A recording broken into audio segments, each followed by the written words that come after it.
अहिल्यानगर जिल्ह्यात मोठा प्रशासकीय बदल करण्यात आला आहे।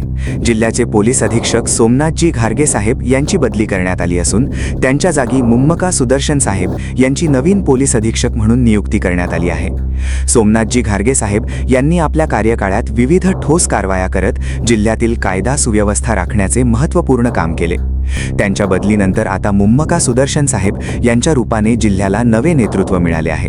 नवीन पोलीस अधीक्षक म्हणून मुम्मका सुदर्शन साहेब गुन्हेगारीवर नियंत्रण ठेवण्यासाठी आणि नागरिकांच्या सुरक्षिततेसाठी कोणती नवी पावले उचलणार याकडे सर्वांचे लक्ष लागले आहे।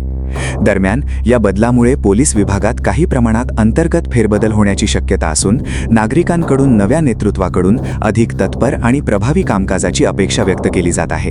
करायचं आहे लाईव्ह कार्यक्रम किंवा आहे कसले आंदोलन जनसामान्यपर्यंत पोहोचेल आपला हक्काचा आवाज जनतेचा।